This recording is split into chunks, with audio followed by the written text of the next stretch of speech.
बच्चों, आज हम आपके सामने जो लेके आए हैं वो है संकाय एवं विषयों की समझ की यूनिट 3 का पार्ट 2।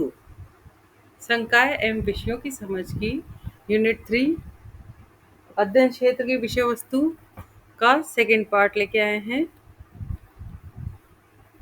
इसमें जो टॉपिक शुरू होता है वो है परिवर्तन प्रक्रिया में पाठ्य सामग्री के चयन का आधार। यानी कि यदि पाठ्य सामग्री है तो उसमें किस प्रकार से परिवर्तन किया जा सकता है, उसके चयन के लिए कौन कौन से आधार बनाए जा सकते हैं। Basis of content selection and procedure of transformation. परिवर्तन प्रक्रिया में पाठ्य सामग्री के चयन का आधार।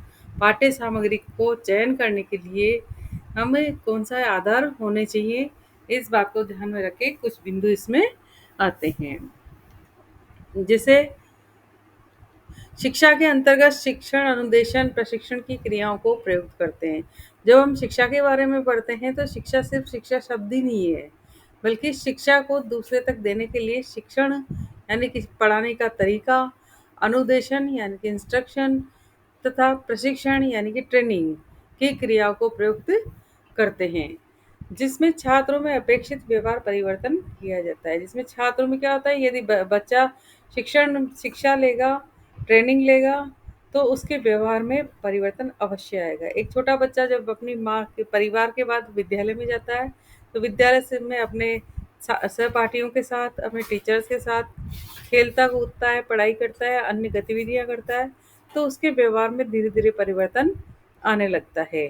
तो व्यवहार परिवर्तन प्रक्रिया में पाठ्य सामग्री के चयन के आधार निम्नलिखित हैं। जो पहला है ज्ञात से अज्ञात की ओर, फ्रॉम नॉन टू अननोन। सीखने की प्रक्रिया में बालक अपने पूर्व अर्जित ज्ञान तथा अनुभवों को नए ज्ञान एवं अनुभव से जोड़ना चाहता है।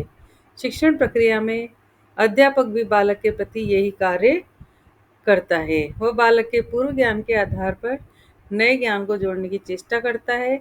इसके लिए उसे ज्ञात से अज्ञात की ओर शिक्षण क्षेत्र को अपनाना पड़ता है। हम जब प्रस्तावना प्रश्न निकालते हैं पाठ्य योजना में, तो हम पहले ज्ञात प्रश्न लेते हैं जो बालक को पता हो। जिससे हमने पूछ लिया हमारे देश का क्या नाम है, तो सभी बच्चे उत्तर दे सकते हैं इसका भारत। लेकिन इसके अलावा धीरे धीरे हम वहाँ 5वें प्रश्न तक आते आते, उसके प्रस्तावना के 5वें प्रश्न तक आते आते बच्चों को ज्ञात से अज्ञात की ओर लेकर जाते हैं।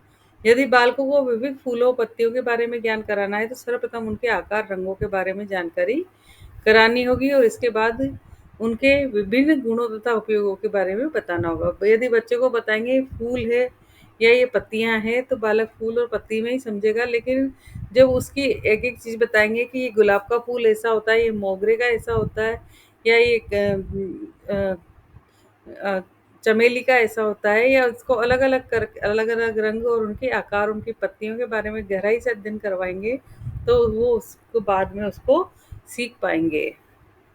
ठीक है। तो पहले तो सिर्फ फूल शब्द फूल ही रहता है, लेकिन धीरे धीरे उसमें डिफरेंस करना बच्चा सीख जाता है। स्थूल से सूक्ष्म की ओर, फ्रॉम कंक्रीट टू एब्स्ट्रैक्ट। बालक के समझने की प्रक्रिया में पहले स्थूल वस्तुओं का स्थान होता है। जैसे जैसे उसके अनुभव का क्षेत्र बढ़ता है वह सूक्ष्म विचारों को ग्रहण करने लगता है। उदाहरण के लिए पशुओं के बारे में उसके ज्ञान को ले लीजिए। आरंभ में उसका ज्ञान किन्हीं एक या दो पशुओं को देखने तक ही सीमित रहता है, किंतु बाद में चलकर पशुओं के बारे में अमूर्त विचार विकसित हो जाते हैं। यदि बालक ने पहली बार पशुओं को देखा है तो उसे ये समझ में आएगा कि पशु की 4 टांग होती है, 2 आंखें होती है, एक पूंछ होती है, सामान्य सी जानकारी लेगा वो। या वो धीरे पहले यही समझ गया कि भैंस भी देखेगा तो काऊ बोलेगा, बैल को भी देखेगा तो काऊ बोलेगा, और गाय को देखेगा तब भी काऊ बोलेगा। तो यानी कि बच्चा डिफरेंस कर पाने में असमर्थ है। अभी उसको ज्ञान को एक दो पशु देखने तक ही, या जितने भी उससे कहा कि पशु कितने होते हैं, पशुओं के 4 पैर होते हैं, वो ये बता पाएगा। लेकिन धीरे धीरे, किंतु बाद में चलकर पशुओं के बारे में अमूर्त विचार विकसित हो जाते हैं। लेकिन धीरे धीरे वो ये समझ जाता है कि ये इस तरह का है जो गाय है, या इस तरह की जो होती है वो भैंस होती है, या इस तरह का घोड़ा होता है, या इस तरह का हाथी होता है। धीरे धीरे उसको तरह तरह के उसमें डिफरेंस करना सीख जाएगा, और उनके बारे में उनके कौन कैसा होता है, ये शेर कैसा होता है, चीता कैसा होता है, इनका व्यवहार कैसा होता है, सारी बातें धीरे धीरे वो बच्चा सीख जाता है। तीसरा पॉइंट है सरल से जटिल की ओर, फ्रॉम सिंपल टू कॉम्प्लेक्स। इस सूत्र के अनुसार बालकों को पहले सरल बातों तथा बाद में कठिन बातों की ओर ले जाना चाहिए। भाषा की शिक्षा में पहले सरल वाक्य तथा बाद में जटिल वाक्यों का ज्ञान कराना चाहिए। गणित में पहले सरल प्रश्न कराए जाएं, बाद में कठिन प्रश्नों की ओर बढ़ना चाहिए। यदि बालक को गणित पढ़ाना सिखा रहे हैं तो हम क्या करते हैं कि पहले सरल प्रश्न, यानी कि बालक को कहेंगे तुम गिनती याद करो। ठीक है, बालक गिनती याद कर लेगा 100 तक की, उसके बाद उसे कुछ पहाड़े याद करवाएंगे। ठीक है, तो बच्चा पहाड़े याद कर लेगा। तो छोटी कक्षाओं में यही होता है, गिनती और पहाड़े। लेकिन जैसे उसकी कक्षा बढ़ेगी उसको सिखाया जाएगा कि जोड़ और घटाना भी होता है। तो हम एक एक अंक देंगे जी के, अच्छा 3 में 4 को प्लस करो, 7 में 8 को प्लस करो, ऐसे नहीं, ऐसे लाइनिंग खींच खींच के करो। फिर घटाना हो तो क्या करोगे, अच्छा कि इसमें से 8 में से 4 को घटाओ, तो क्या करेंगे 8 लाइन खींच के उसमें से 4 लाइन को काट देंगे, तो बचे कितनी 4। इस प्रकार से हम बच्चों को गणित के प्रश्न सिखाते हैं। तो यानी कि शुरुआत तो उसकी हुई थी सिर्फ पहाड़े और गिनती से, लेकिन धीरे धीरे जोड़ घटाना बाकी सब कुछ वह सीख जाता है। तो धीरे धीरे बालक को कठिन प्रश्नों की ओर ले जाया जा सकता है। अगला पॉइंट है प्रत्यक्ष से अप्रत्यक्ष की ओर, फ्रॉम डायरेक्ट और सीन टू इनडायरेक्ट और अनसीन, यानी कि डायरेक्ट टू इनडायरेक्ट या सीन टू अनसीन। ठीक है, जो वस्तुएं तथा घटनाएं बालक के अनुभव क्षेत्र के प्रत्येक ढंग से मौजूद होती है उनका ज्ञान बालक को सरलता पूर्वक हो जाता है। वस्तु तथा घटनाओं के परोक्ष रूप में होने से बालक के ज्ञान कोश में प्रवेश करना कठिन कार्य होता है। अतः पाठ्य सामग्री में विषय से संबंधित ज्ञान को पहले प्रत्यक्ष ढंग से, बाद में परोक्ष ढंग से प्रस्तुत करना चाहिए। मतलब कि बालक के अनुभव में क्या है, बालक ने सीखा जैसे कि जल है ना, तो जल कह रहा है कि कोई किसी ने उसको पानी भी कह दिया तब भी वो समझ जाता है कि ये जो जल है इसको पानी कह रहे हैं। ठीक है, उसने पानी के बारे में जानकारी ली, उसका अनुभव हुआ, बार बार उसने पानी रोज पिया, रोज नहाया, तो उसने अनुभव हो गया कि ये चीज जल है, पानी है ना। तो कुछ उसके बारे में वो समझ गया।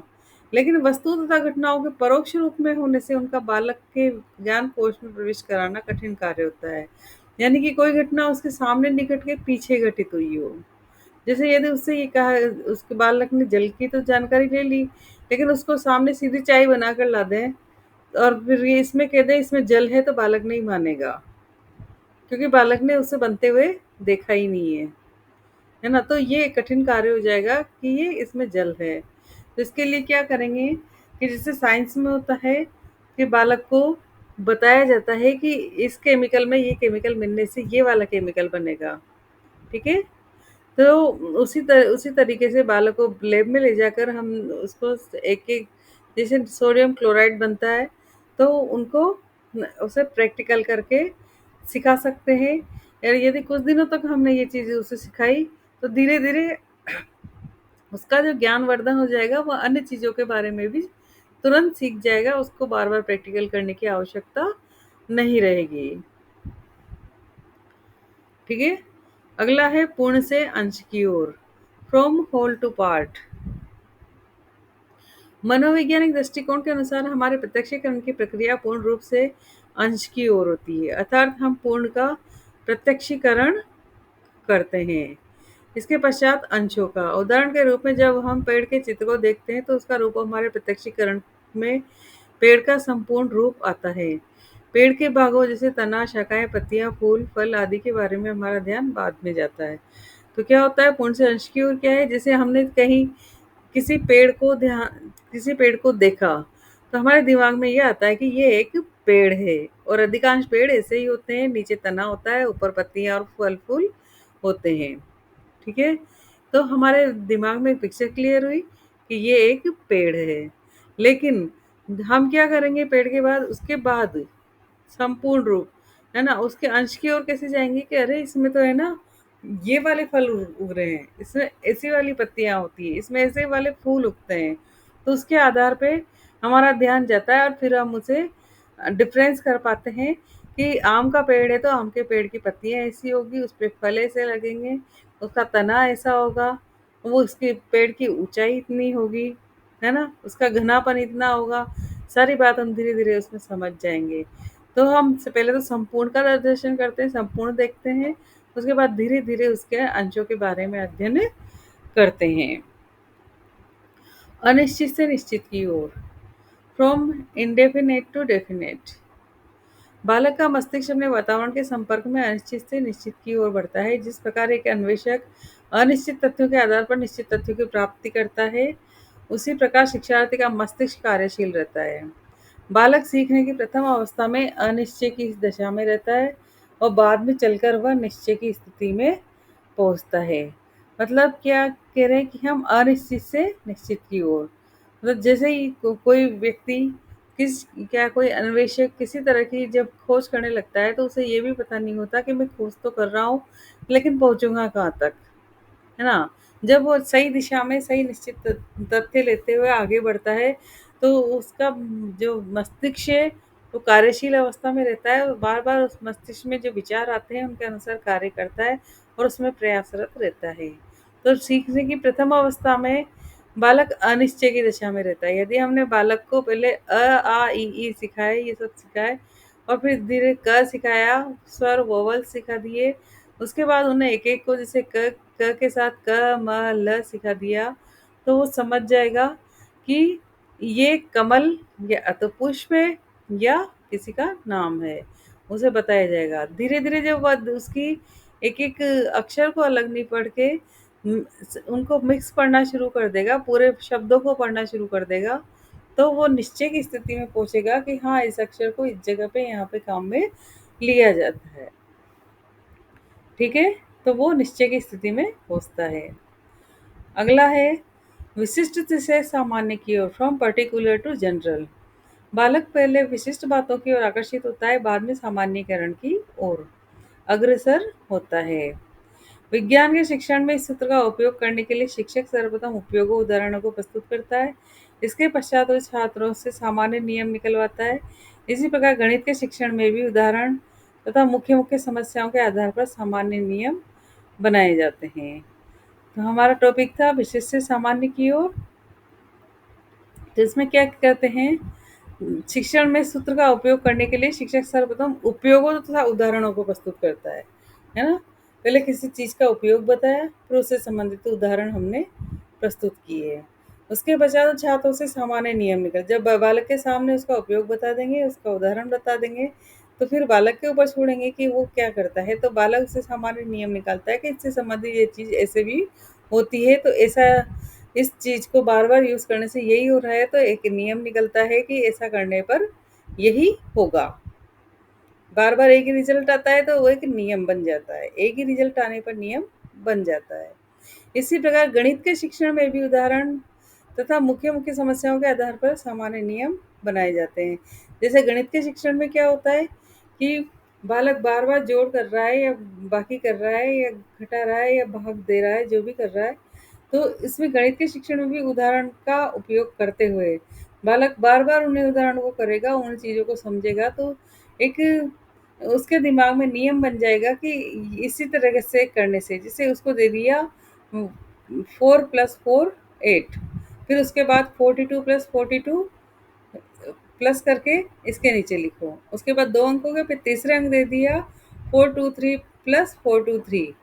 तो उसके धीरे धीरे उसके दिमाग में एक नियम बन जाएगा कि अब मुझे कितनी भी संख्याएं दे दी जाए, कितने भी अंक दे दिए जाए, मैं उनको प्लस करके बता सकता हूँ। तो उसको नियम समझ में आ गया, इसमें इस तरीके से जोड़ा जाता है। तो ये नियम सामने, इस नियम के आधार पर मैं किसी भी संख्या को जोड़ सकता हूँ। जोड़ने के नियम के आधार पे, घटाने का नियम है तो घटाने के आधार पे, नियम के आधार पे वो उसको घटा सकता है। तो क्या होता है, एक नियम बन जाता है उसके दिमाग में और वो उसका काम में लेना शुरू कर देता है। अगला है अनुभूति से युक्ति युक्त की ओर, फ्रॉम एम्पिरिकल टू रेशनल। बालक सीखने की क्रिया में सर्वप्रथम निरीक्षण तथा अनुभव द्वारा ज्ञान अर्जित करता है, किंतु उसका ये ज्ञान तार्किक दृष्टि से उपयुक्त नहीं होता। शिक्षण में अनुभूति जन्य ज्ञान तथा तर्क सम्मत ज्ञान दोनों ही आवश्यक है। क्रम की दृष्टि से अनुभूति जन्य ज्ञान पहले होता है और तर्क युक्त ज्ञान बाद में। क्या होता है इसमें? अनुभूति से युक्ति युक्त की ओर, यानी कि बालक सीखने की क्रिया में सर्वप्रथम निरीक्षण तथा अनुभव द्वारा ज्ञान अर्जित करता है। पहले बालक उसे देखता है, फिर उसे फील करता है, किंतु उसका ये ज्ञान तार्किक दृष्टि से उपयुक्त नहीं होता, क्योंकि ये हमेशा एक जैसा रिजल्ट नहीं देता है, इसलिए तार्किक दृष्टि से उपयुक्त नहीं होता है। शिक्षण में अनुभूति जन्य ज्ञान तथा तर्क सम्मत ज्ञान दोनों ही आवश्यक है। क्रम की दृष्टि से अनुभूति जन्य ज्ञान पहले होता है और तर्क युक्त ज्ञान बाद में।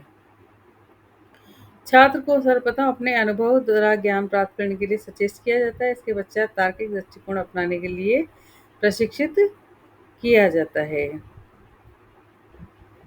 एक मूवी आपने देखी होगी, ब्लैक मूवी, जिसमें अमिताभ बच्चन था और एक एलन किलर नाम की एक लड़की थी, जिसमें वो लड़की डीफ एंड डम्ब होती है। तो उसके पेरेंट्स चाहते हैं कि हमारी बच्ची पढ़ किसी भी तरीके से पढ़ ले, और वो नहीं पढ़ पाती है। तो उसके लिए हमेशा टीचर ढूँढने का प्रयास किया जाता है कि कोई भी टीचर इसे पढ़ाने को तैयार, अनेक टीचर आते हैं लेकिन असफल हो जाते हैं। जितने में अमिताभ बच्चन जो एक बुजुर्ग टीचर के रूप में उसके सामने आता है, और वो इस बात की जिम्मेदारी लेता है कि मैं इसे पढ़ाऊँगा। तो एलन केलर जब डीफ एंड डम्ब लड़की है, तो उसको किस तरह से अक्षर ज्ञान कराना है, तो उसके लिए क्या किया जाता है, उसके जल के पास ले जाया जाता है, उसको स्विमिंग पूल के पास, और उसके हाथों में बार-बार जल डाला जाता है, उसकी हथेली पर बार-बार जल पानी डाला जाता है, और उसके हाथ में हथेली पर अक्षर लिखा जाता है WATER। पहले WW फिर WATER। तो धीरे-धीरे उसे अनुभूति होने लग जाती है कि ये जो चीज़ वस्तु मेरे हाथ में बार-बार आ रही है, पानी आ रहा है, इसको ये वाटर कहते हैं। तो बालक, वो जो बालिका थी, धीरे-धीरे उसको पहले उसका ज्ञान का अर्जन होता है, बाद में तर्कयुक्त क्षमता उसमें पैदा हो जाती है, और बालिका अपनी धीरे-धीरे इतनी नॉलेज ले लेती है, इतना कुछ सिखा दिया जाता है उसको कि वो ग्रेजुएशन कर लेती है। तो पहले क्या हुआ, अनुभूति, हर चीज़ का अनुभव करते हैं, उसके बाद उस पे तर्क करने की कंडीशन में बच्चा आ जाता है। छात्र को सर्वप्रथम अपने अनुभव द्वारा ज्ञान प्राप्त करने के लिए सचेत किया जाता है, और इसके पश्चात तार्किक दृष्टिकोण अपनाने के लिए प्रशिक्षित किया जाता है। ठीक है। अगला है नंबर 9, मनोवैज्ञानिक से तार्किक क्रम की ओर, साइकोलॉजिकल टू लॉजिकल। शिक्षण में मनोवैज्ञानिक तथा तार्किक दोनों क्रमों का समन्वय होता है। मनोवैज्ञानिक क्रम से यह अभिप्राय है कि किसी विषय का प्रस्तुतिकरण बालकों की रुचि, जिज्ञासा, उत्साह, आयु, ग्रहण शक्ति आदि के अनुसार हो। तार्किक क्रम से यह तात्पर्य है कि विषय की तर्कपूर्ण ढंग से कई खंडों में विभाजित कर लिया जाए, और अध्यापकों को इन खंडों को क्रमशः छात्रों के सम्मुख व्यवस्थित रूप से प्रस्तुत करें। तो इसमें मनोवैज्ञानिक से तार्किक क्रम की ओर, साइकोलॉजिकल टू लॉजिकल में ये बताया गया है कि यदि बालक की उम्र 4 साल है, उसकी क्लास पहली है, तो उसको उतना ही ज्ञान दें जितना वह उस समय अर्जन कर सकता है। यदि हम पहली क्लास के बच्चों को बड़ा-बड़ा सिद्धांत, जैसे कि परमाणु के बारे में सिखाने लग जाएँगे, तो बालक नहीं सीख पाएगा और वो निराश हो जाएगा। तो उसको गेम के माध्यम से एक-एक अक्षर का ज्ञान कराया जाता है, उसके सामने पज़ल्स डाले जाते हैं, बॉक्स डाले जाते हैं, छोटे-छोटे बॉक्स जिन पे अक्षर बने रहते हैं, गिनती लिखी रहती है। तो बालक उसके साथ उत्साहपूर्वक उनसे खेलता भी है, और उनमें रुचि भी लेने लगता है, और उन अक्षरों को समझने का प्रयास भी करता है। तो जो भी पाठ्यक्रम के अंतर्गत जो भी चीज़ रखी जाती है, बालक की आयु के अनुसार, उसकी उत्साह और जिज्ञासा, रुचि के अनुसार रखी जाए, तो बालक उसे ढंग से समझ लेता है। तो तार्किक क्रम से ये तात्पर्य है कि विषय की तर्कपूर्ण ढंग से कई खंडों में विभाजित कर लिया जाए। तो कई खंडों में विभाजित करने का मतलब है कि पहली क्लास में कितना सिलेबस रखना है, दूसरी में उसी टॉपिक को कितना डिटेल करना है, 5वीं तक आते हैं उस टॉपिक को कितना बताना है, और बड़ी कक्षाओं में आने पर कितना डिटेल में देना है। ठीक है? तो ये सब उसके सामने व्यवस्थित रूप से आना चाहिए। अगला है प्रकृति का अनुसरण, फॉलो नेचर। शिक्षण का ये सूत्र रूसो के शिक्षा सिद्धांतों से निकला है। रूसो के अनुसार शिक्षा प्राकृतिक ढंग से होनी चाहिए। बालक के शारीरिक मानसिक विकास के नियमों के अनुकूल ही शिक्षा के साधन तैयार किए जाने चाहिए। शिक्षण का ये सूत्र प्रत्येक विषय की शिक्षा का आधारभूत तत्व है। इसमें बताया गया है कि रूसो कहते हैं कि प्राकृतिक प्राकृतिक ढंग से ही बालक के विकास होने देना चाहिए। उसे ये नहीं कि उसके जबरदस्ती मानसिक और शारीरिक रूप से उसे परेशान किया जाए। उसका मानसिक और शारीरिक विकास भी धीरे धीरे उसकी कक्षा उसकी उम्र के अकॉर्डिंग ही होना चाहिए। तो इसमें बालक को यूं नहीं कि हम उसे जबरदस्ती कोई चीज़ सिखा रहे हों या समझा रहे हों। तो उसकी एक बालिका थी छोटी छोटी सी। तो क्या होता है कि उस बालिका को इस छोटी उम्र में ये समझाने की प्रयास किया जाता है कि तुम लड़कों के साथ मत खेल और लड़कियों के साथ ही खेला कर। बालिका क्योंकि लड़के लड़कियों दोनों के बीच में दमा चौकड़ी करती थी, मस्ती करती थी। बालिका की उम्र 8 साल थी। तो वो इस बात को नहीं समझ पाती है। उसे समझाने के बाद भी थोड़ी देर बाद वापस जाके अपने बराबर के लड़के या लड़कियों में खेलने लग जाती है। तो बालक के शारीरिक मानसिक विकास के नियमों के अनुकूल ही शिक्षा के साधन तैयार किए जाने चाहिए। यदि हम शिक्षा देते हैं तो बालक का शारीरिक और मानसिक विकास किस प्रकार से हो, किस प्रकार की बात वो समझ सकता है, यह कैसे समझ सकता है, उसके बालक के अनुकूल शिक्षा के जो टॉपिक जो विषय हम समझाना चाह रहे हैं उसको नियमों के अनुकूल ही शिक्षा दी जाए और शिक्षा के ऐसे साधन तैयार किए जाएं, ऐसे सूत्र तैयार किए जाएं जिससे बालक हर सूत्र को, हर विषय को आसानी से समझ सके और उसकी उम्र के अकॉर्डिंग ही सिखाए जाए। यूँ नहीं कि उसके आगे दिखावे का माहौल हो तो बालक नहीं सीख पाएगा। उसको प्रैक्टिस करवाना चाहिए और उसको शिक्षा के साधन ऐसे तैयार किए जाने चाहिए जिससे वो सूत्र ये सूत्र प्रत्येक विषय की शिक्षा का आधारभूत तत्व है। यानी कि शिक्षा के साधन जो तैयार किए जाते हैं वो प्रत्येक विषय के लिए होते हैं। जैसे साइंस के लिए लैब होती है, मैथ्स के लिए फॉर्मूले होते हैं, हिंदी के लिए गद्य पद्य के साहित्य होता है और इंग्लिश के लिए साहित्य होता है, इंग्लिश का साहित्य होता है और अन्य सभी सब्जेक्ट के लिए अलग अलग तरीके से पढ़ाया जाता है।